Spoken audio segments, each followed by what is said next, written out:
وَلَقَدْ يَسَّرْنَا الْقُرْآنَ لِلذِّكْرِ فَهَلْ مِن مُدَّكِرٍ۔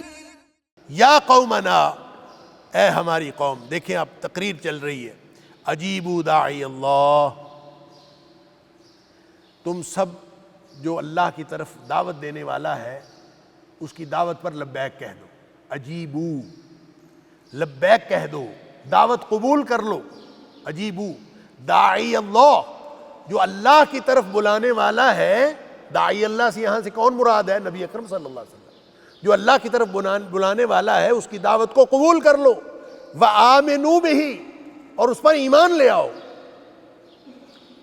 یغفر لکم من ذنوبکم، یہ کام کر لو گے نا تو اللہ تعالیٰ تمہارے گناہ معاف کر دے گا، اللہ اکبر، وَيُجِرْكُم مِّنْ عَذَابٍ عَلِيمٍ، اور تمہیں نجات دے دے گا دردناک عذاب سے، گناہ بھی بخشے جائیں گے اور دردناک عذاب سے بھی بچ جاؤ گے۔ یہ جو یجرکم ہے نا، اصل میں تھا وہ وَيُجِيرْكُم، وَيُجِيرُكُم تھا، تو جب یہ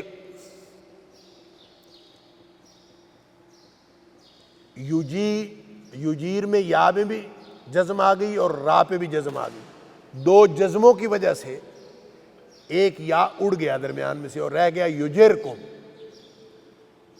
من عذاب علیم، دردناک عذاب سے۔ تو یہ جو دونوں باتیں ہیں کہ اللہ تعالیٰ گناہ بھی بخش دیتا ہے اور عذاب سے بھی بچا لیتا ہے، اس میں ایک اور بات چھوٹی سی ہے سمجھنے کی کہ یہاں فرمایا یغفر لکم من ذنوبکم،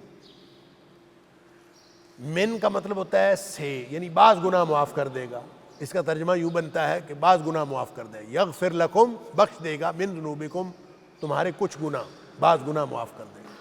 اب بعض گناہ معاف کر دے گا سے مراد یہ ہے کہ اس کا مطلب یہ ہے کہ کچھ گناہ باقی رہ جائیں گے، پھر بھی سارے گناہ اللہ نے معاف نہیں کرنے۔ تو اس کا جواب ایک تو علامہ طبری نے دیا ہے، انہوں نے کہا کہ یہاں جو من ہے نا، یہ بمعنی عن ہے، من کا مطلب بھی سے ہوتا ہے اور عن کا مطلب بھی سے ہوتا ہے، تو یہ من بمعنی عن ہے، اس کا مطلب یہ ہوگا یغفر لکم عن ذنوبکم، کہ تمہارے سارے گناہ معاف کر دے گا، تو یہ بمعنی عن ہے، اور اس کا مطلب یہ ہے کہ اللہ سارے کے سارے گناہ معاف کر دے گا۔ اور دوسری توجیہ جو مفسرین نے کی ہے وہ یہ ہے کہ یغفر لکم من ذنوبکم کا مطلب یہ ہے کہ جب کوئی شخص اسلام لاتا ہے نا، اس وقت اللہ پچھلے سارے گناہ معاف کر دیتا،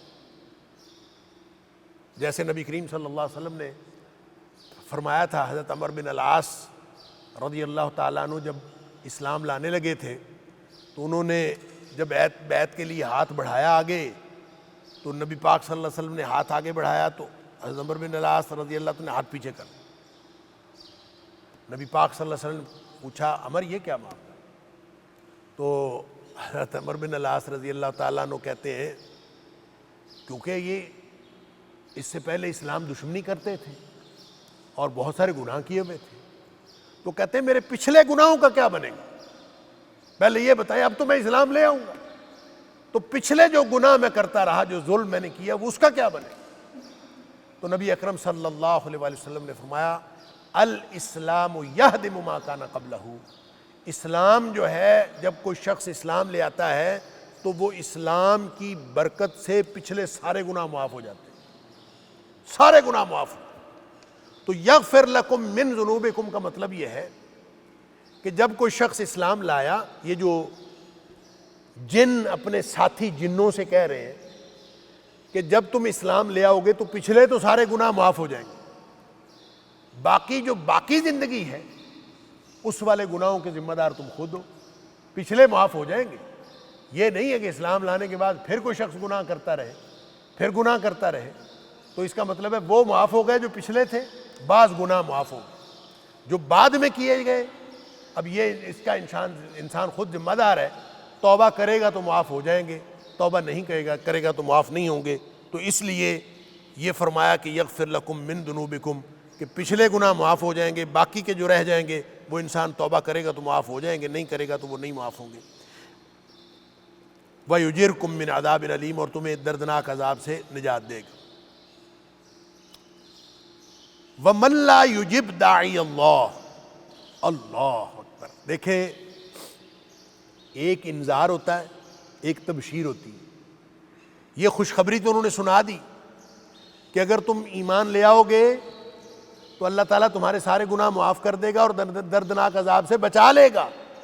اب وہ انذار بھی کر رہے ہیں، وَمَن لَّا يُجِبْ دَاعِيَ اللَّهِ، اور جس نے اللہ کے داعی یعنی اللہ کی طرف دعوت دینے والے کی دعوت کو قبول نہ کیا، وَمَن لَّا يُجِبْ، ہم نے تمہیں دعوت دے دی ہے، ہم نے تبلیغ کر دی ہے، ہم نے اللہ کا کلام تمہارے تک پہنچا دیا ہے، اور داعی اللہ جو اللہ کے داعی ہیں نبی اکرم صلی اللہ علیہ وسلم، ان کا پیغام ہم نے تمہارے تک پہنچا دیا ہے۔ اگر کسی نے یہ پیغام پہنچ جانے کے بعد بھی اللہ کی طرف دعوت دینے والے یعنی نبی اکرم صلی اللہ علیہ وآلہ وسلم کی دعوت پر لبیک نہ کہا، فَلَيْسَ بِمُعْجِزٍ فِي الْأَرْضِ، پس وہ زمین میں کسی کو ہرا نہیں سکتا، یعنی اس کے پاس کیا طاقت ہے، وہ کسی کو ہرا نہیں سکتا، کسی کو عاجز نہیں کر سکتا۔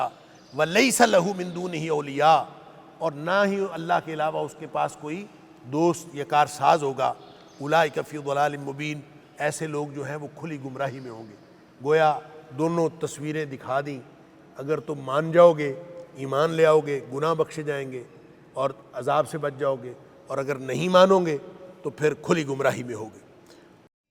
وَلَقَدْ يَسَّرْنَا الْقُرْآنَ لِلذِّكْرِ فَهَلْ مِن مُّدَّكِرٍ وَلَقَدْ يَسَّرْنَا الْقُرْآنَ لِلذِّكْرِ فَهَلْ مِن مُّدَّكِرٍ اولم یروا ان اللہ الذی خلق السماوات والارض ولم یعی بخلقہن بقادر علی ان یحیی الموتى بلا انہ علی کل شیء قدیر۔ اولم یروا، کیا یہ دیکھتے نہیں، ان اللہ، یہ کہ اللہ تعالی، الذی، وہ ذات ہے، خلق السماوات والارض، جس نے زمین و آسمان کو پیدا کیا ہے، وَلَمْ يَعْيَ بِخَلْقِهِنَّ، اور وہ ان کی تخلیق سے تھکا نہیں ہے، اس نے زمین و آسمان کو پیدا کیا ہے اور ان کی تخلیق سے تھکا نہیں ہے۔ بِقَادِرٍ، وہ اس بات پر قادر ہے، عَلَىٰ أَن يُحْيِيَ الْمَوْتَىٰ، کہ وہ مردوں کو دوبارہ زندہ کرے۔ یہ سوال ہے، اولم یروا، کیا انہوں نے دیکھا نہیں؟ یہ جو اولم یروا ہے نا، کیا انہوں نے دیکھا نہیں، اصل میں اس کا معنی ہے اولم یعلموا، کیا ان کو علم نہیں ہے اس بات کا؟ اصل میں اگر اس کا ترجمہ کیا جائے نا اولم یروا کا، کہ کیا انہوں نے دیکھا نہیں، تو آگے کیا چیز ہے کہ اس کو دیکھا نہیں؟ ان اللہ الذی خلق السماوات والارض، کہ اللہ نے زمین و آسمان کو پیدا کیا، تو اللہ نے زمین و آسمان کو پیدا کیا ہے، اس کو کس کس نے دیکھا ہے؟ کسی نے بھی نہیں دیکھا۔ اللہ کو زمین و آسمان پیدا کرتے ہوئے کسی نے نہیں دیکھا، لیکن یہ سوال اولم یروا، اس کا معنی ہے کیا وہ جانتے نہیں؟ اولم یعلموا، کیا وہ جانتے نہیں؟ اس کی وجہ یہ ہے کہ کسی نے دیکھا ہے چاہے نہیں دیکھا، آسمان اللہ نے پیدا کیے ہیں، زمین اللہ نے پیدا کی ہے۔ یہ تاریخ میں ہر دور کے مشرکین بھی مانتے تھے کہ زمین اور آسمان پیدا کرنے والا اللہ ہے۔ کسی نے کبھی یہ نہیں کہا کہ زمین و یعنی بڑے سے بڑا وہ جو بدبخت تھا نا، انا ربکم الاعلی کہنے والا، اس نے بھی کبھی یہ دعویٰ نہیں کیا کہ زمین و آسمان میں نے پیدا کیا ہے۔ کسی بھی معبودان باطل میں سے کسی نے یا ان کے پیروکاروں میں سے کسی نے کبھی یہ دعویٰ نہیں کیا کہ زمین و آسمان انہوں نے پیدا کیے ہیں۔ زمین و آسمان اللہ نے پیدا کیے ہیں، یہ ابتدا سے لے کر آج تک ہر دور کے مشرکین بھی مانتے ہیں کہ زمین و آسمان اللہ نے پیدا کیا۔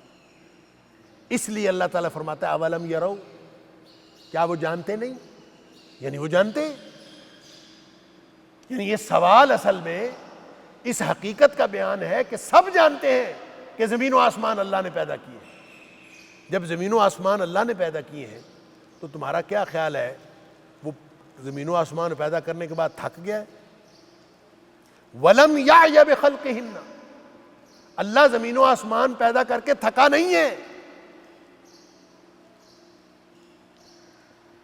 جب زمین و آسمان بھی اس نے پیدا کیے ہیں اور تھکا بھی نہیں ہے تو کیا خیال ہے بِقَادِرٍ عَلَىٰ أَن يُحْيِيَ الْمَوْتَىٰ، کیا وہ اس بات پر قادر نہیں ہے کہ وہ مردوں کو دوبارہ زندہ کرے؟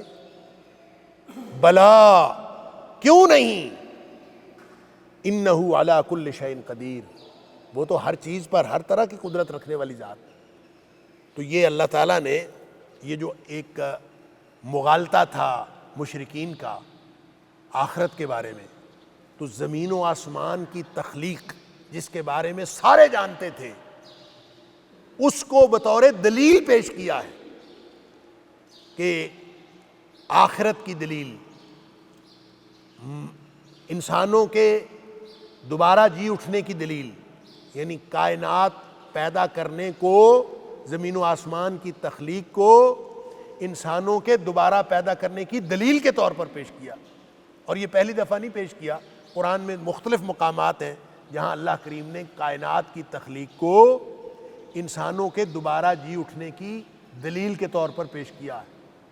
مثلا اللہ تعالیٰ فرماتا ہے أَأَنْتُمْ أَشَدُّ خَلْقًا أَمِ السَّمَاءُ بَنَاهَا رَفَعَ سَمْكَهَا فَسَوَّاهَا وَأَغْطَشَ لَيْلَهَا وَأَخْرَجَ ضُحَاهَا وَالْأَرْضَ بَعْدَ ذَلِكَ دَحَاهَا، یعنی اللہ نے ساری کائنات بنائی تو ساری کائنات بنانا زیادہ مشکل ہے یا تمہارا بنانا زیادہ مشکل ہے؟ یعنی تمہاری تخلیق زیادہ مشکل ہے یا ساری کائنات کو بنانا زیادہ مشکل ہے؟ ظاہر ہے جو اللہ ساری کائنات کو بنا سکتا ہے وہ انسان کو دوبارہ کیوں نہیں بنا سکتا؟ اسی طرح سورہ مومن کے اندر فرمایا لَخَلْقُ السَّمَاوَاتِ وَالْأَرْضِ أَكْبَرُ مِنْ خَلْقِ النَّاسِ، زمین و آسمان کی تخلیق انسان کو پیدا کرنے سے کہیں بڑی ہے۔ اکبر من خلق الناس، لوگوں کو پیدا کرنے سے کہیں بڑی بات یہ ہے کہ اللہ نے زمین و آسمان پیدا کیے۔ وَلَٰكِنَّ أَكْثَرَ النَّاسِ لَا يَعْلَمُونَ، لیکن لوگوں کی اکثریت اس بات کو نہیں جانتی، جو اللہ ساری کائنات کو پیدا کر سکتا ہے وہ انسان اس چھوٹی سی ننھی سی مخلوق کو دوبارہ کیوں نہیں پیدا کر سکتا؟ یعنی یہ بات لوگوں کی سمجھ میں نہیں آتی۔ تو اللہ تعالیٰ نے یہاں بھی توحید خالقیت کہہ لیجئے یا اللہ تعالیٰ نے اپنی جو زمین و آسمان کی تخلیق کی قوت ہے اس کو دلیل کے طور پر پیش کیا۔ وَيَوْمَ يُعْرَضُ الَّذِينَ كَفَرُوا عَلَى النَّارِ أَلَيْسَ هَذَا بِالْحَقِّ، اللہ اکبر، اور جس دن پیش کیے جائیں گے کافر آگ پر، وَيَوْمَ، اور جس دن يُعْرَضُ الَّذِينَ كَفَرُوا، پیش کیے جائیں گے کافر عَلَى النَّارِ آگ پر، أَلَيْسَ هَذَا بِالْحَقِّ، کیا یہ حق نہیں ہے؟ ان سے کہا جائے گا، پوچھا جائے گا کیا یہ حق نہیں ہے؟ اب یہ سوال اصل میں نہیں کیا جائے گا۔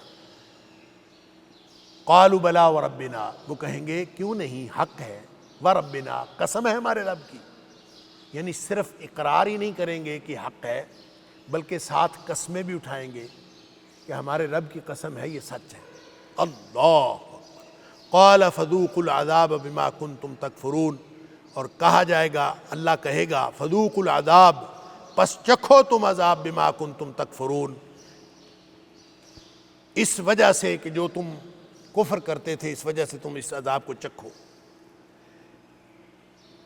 اب یہ جو ان سے سوال کیا جائے گا کہ الیس ھذا بالحق، یہ کوئی ان سے کوئی تصدیق کروانے کے لیے نہیں پوچھا جائے گا کہ بتاؤ یہ حق ہے کہ نہیں، یہ اصل میں سوال نہیں ہوگا، یہ اصل میں ان کی ذلت و رسوائی کے لیے ہوگا، ان کو ذلیل و رسوا کرنے کے لیے ہوگا کہ یہ بتاؤ یہ حق ہے کہ نہیں۔ وہ تو تسلیم کریں گے کہ حق ہے، تو یہ سوال برائے سوال نہیں ہوگا، سوال برائے جواب نہیں ہوگا، بلکہ سوال برائے تذلیل ہوگا، ان کی رسوائی کے لیے ہوگا کہ بتاؤ تو یہ تم کہتے تھے حق نہیں ہے، بتاؤ۔ تو وہ آگے سے صرف یہ اقرار ہی نہیں کریں گے کہ یہ حق ہے بلکہ ساتھ قسمیں اٹھائیں گے۔ قالوا بلا وربنا، کہیں گے کیوں نہیں، ہمارے رب کی قسم ہے اللہ۔ تو یہ ذلت و رسوائی، یہ سوال کا مقصد ان کو ذلیل و رسوا کرنا ہے۔ اس کے دلائل بھی قرآن حکیم میں مختلف مقامات پر ہیں، جیسے سورہ طور کے اندر فرمایا یوم یدعون الی نار جہنم دعا، جب ان کو دھکے دے کے جہنم کی آگ کی طرف جو ہے وہ پھینکا جائے گا، دھکیلا جائے گا۔ ہذہ النار التی کنتم بہا تکذبون، یہ ہے وہ آگ جس کو تم جھٹلاتے تھے۔ افسحر ھذا، ان سے کہا جائے گا کیا یہ جادو ہے؟ یہ سوال کیا جائے گا۔ اصل میں یہ سوال نہیں ہوگا، یہ سوال برائے رسوائی ہوگا، ان کی تذلیل کے لیے ہوگا۔ ام انتم لا تبصرون، کیا یہ جادو ہے یا تم دیکھ نہیں رہے؟ یہ دیکھ رہے ہو کہ نہیں دیکھ رہے؟ تو گویا ان کی ذلت و رسوائی کا ایک یہ بھی اسلوب ہوگا کہ وہ سارے کے سارے جو ہیں وہ جہنم میں جائیں گے اور وہاں اقرار کر رہے ہوں گے کہ سب کچھ بلا و ربنا، یہ کیوں نہیں، یہ حق ہے، اور قسم بھی اٹھائیں گے اے ہمارے رب، قسم ہم اٹھاتے ہیں۔ قال فذوقوا العذاب بما کنتم تکفرون، اپنے کفر کے باعث تم عذاب کو چکھو۔ وَلَقَدْ يَسَّرْنَا الْقُرْآنَ لِلذِّكْرِ فَهَلْ مِن مُّدَّكِرٍ وَلَقَدْ يَسَّرْنَا الْقُرْآنَ لِلذِّكْرِ فَهَلْ مِن مُّدَّكِرٍ فَاصْبِرْ كَمَا صَبَرَ أُولُو الْعَزْمِ مِنَ الرُّسُلِ، پس صبر کرو، ڈٹ جاؤ اے حبیب صلی اللہ علیہ وسلم، کما صبر اولو العزم من الرسل، جس طرح عزم و ہمت والے رسولوں نے صبر کیا یا وہ ڈٹ گئے، اس طرح آپ بھی صبر کریں اور ڈٹ جائیں۔ وَلَا تَسْتَعْجِلْ لَهُمْ، اور آپ ان کے لیے جلدی نہ مچائیں، یعنی جلدی عذاب طلب نہ کریں۔ كَأَنَّهُمْ يَوْمَ يَرَوْنَ مَا يُوعَدُونَ، اور جب گویا کہ جس دن وہ دیکھیں گے جس کا ان کو وعدہ دیا جاتا ہے، وہ گویا کہ کیا ہوگا، لم یلبثوا الا ساعۃ من نہار، وہ یہ سمجھیں گے کہ وہ دنیا میں نہیں رہے الا مگر ساعۃ من نہار، دن کی کوئی ایک گھڑی جو ہے وہ دنیا میں رہے ہیں۔ بلاغ، یہ جو پہنچا دینا ہے، اللہ اکبر، یعنی یہ پیغام ہے، یہ قرآن پیغام ہے۔ فَهَلْ يُهْلَكُ إِلَّا الْقَوْمُ الْفَاسِقُونَ، پس نہیں کوئی ہلاک ہوگا مگر فاسقوں کی قوم، جو فاسق ہیں وہ سارے ہلاک ہوں گے۔ اب یہاں پہ دو تین باتیں ہیں، ایک تو یہ جو آخری آیت ہے سورہ احقاف کی، یہ نبی اکرم صلی اللہ علیہ وآلہ وسلم کو تسلی دی گئی ہے اور آپ کو صبر و عزم کی نصیحت کی گئی ہے کہ آپ ڈٹے رہیے، اور کفار کو ہلاکت کی دھمکی دی گئی ہے۔ فَهَلْ يُهْلَكُ إِلَّا الْقَوْمُ الْفَاسِقُونَ، وہ سارے جو فاسق ہوں گے وہ سارے تباہ و برباد ہوں گے، اور نبی پاک صلی اللہ علیہ وسلم کو اولو العزم رسولوں کی طرح ڈٹنے کا حکم دیا گیا۔ اب یہ اولو العزم رسول کون سے ہیں، اس کے بارے میں عام مفسرین کا خیال یہ ہے کہ 5 رسول جو ہیں اولو العزم رسول، اور وہ 5 رسول، ان میں ایک حضرت نوح علیہ السلام ہے، ایک حضرت ابراہیم علیہ السلام ہے، ایک حضرت موسیٰ علیہ السلام، ایک حضرت عیسیٰ علیہ السلام، اور 5ویں خود نبی اکرم صلی اللہ علیہ وسلم۔ تو ان کو اولو العزم رسول کہا جاتا۔ اس کی وجہ یہ ہے کہ سورۃ الاحزاب کے اندر اور سورہ شورى کے اندر، ان 2 صورتوں میں ان 5 نبیوں کا اکٹھے تذکرہ کیا گیا ہے۔ تو جب ان 5 نبیوں کا اکٹھے ذکر کیا گیا ہے تو اس سے یہ گویا مفہوم اخذ کیا گیا ہے کہ یہ 5 نبی جو ہیں یہ اولو العزم رسول ہیں۔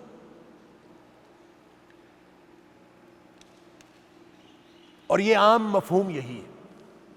اس کا اگر ہم تجزیہ کریں تو بات یہ سمجھ میں آتی ہے کہ جہاں 5 رسولوں کا اکٹھا ذکر آیا ہے، تذکرہ تو اکٹھا آیا ہے احزاب میں بھی اور شورى میں بھی، لیکن وہاں کہیں یہ ذکر نہیں ہے کہ یہ اولو العزم ہے۔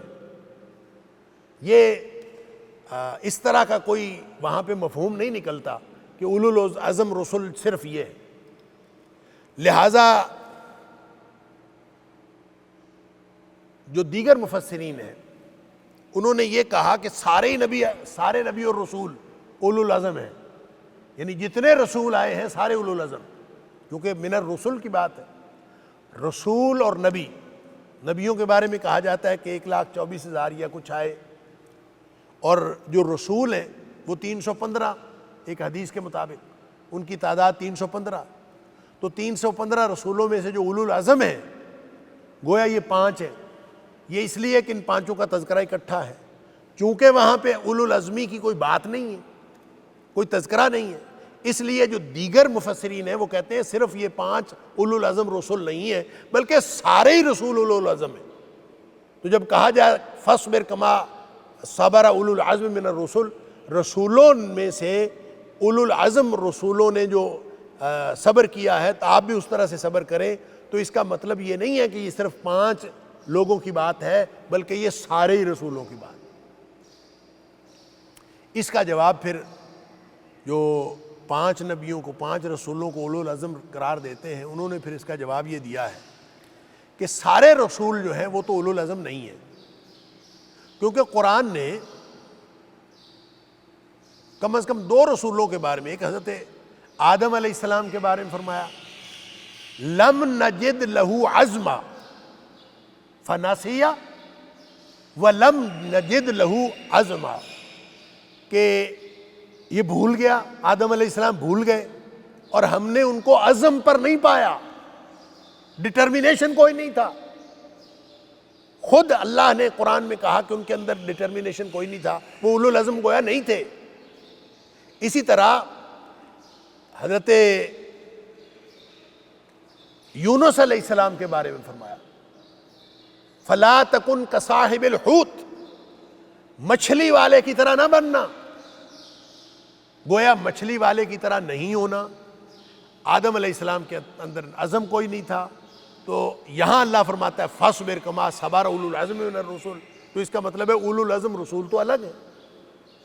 تو اس کا جواب پھر دوسری قسم کے مفسرین نے یہ دیا ہے کہ اگرچہ اللہ کریم نے حضرت یونس علیہ السلام کے بارے میں اس طرح کا تذکرہ فرمایا اور اگرچہ حضرت آدم علیہ السلام کے بارے میں بھی اس طرح کا ذکر فرمایا، لیکن اس کے بعد اللہ نے دونوں کے بارے میں یہ فرمایا کہ اللہ تعالیٰ نے ان کو چن لیا تھا، اللہ تعالیٰ نے ان کو چن لیا تھا۔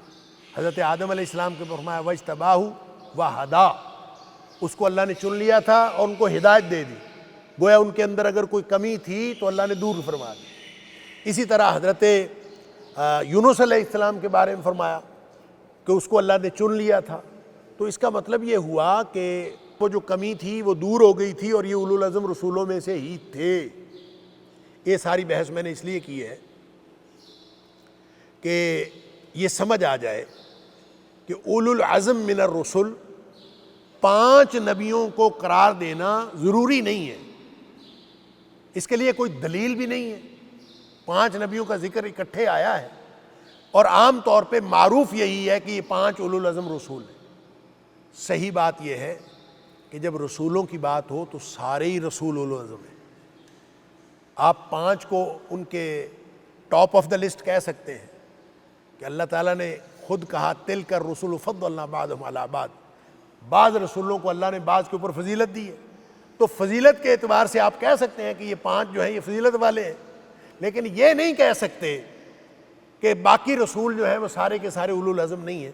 سارے رسول اولو العزم تھے، البتہ تلک الرسل فضلنا بعضهم علی بعض رسولوں کو اللہ نے بعض پر فوقیت دی ہے۔ تو چونکہ 5 نبیوں کا ذکر اللہ نے اکٹھے سورہ شورى کے سورہ احزاب میں فرمایا ہے، لہذا ان 5 کو اولو العزم رسولوں میں ٹاپ آف دا لسٹ سمجھ لینے میں کوئی حرج نہیں۔ اللہ تعالیٰ مجھے اور آپ کو قرآن سمجھنے اور عمل کرنے کی توفیق عطا فرمائے۔ وآخر دعوانا الحمدللہ رب العالمین۔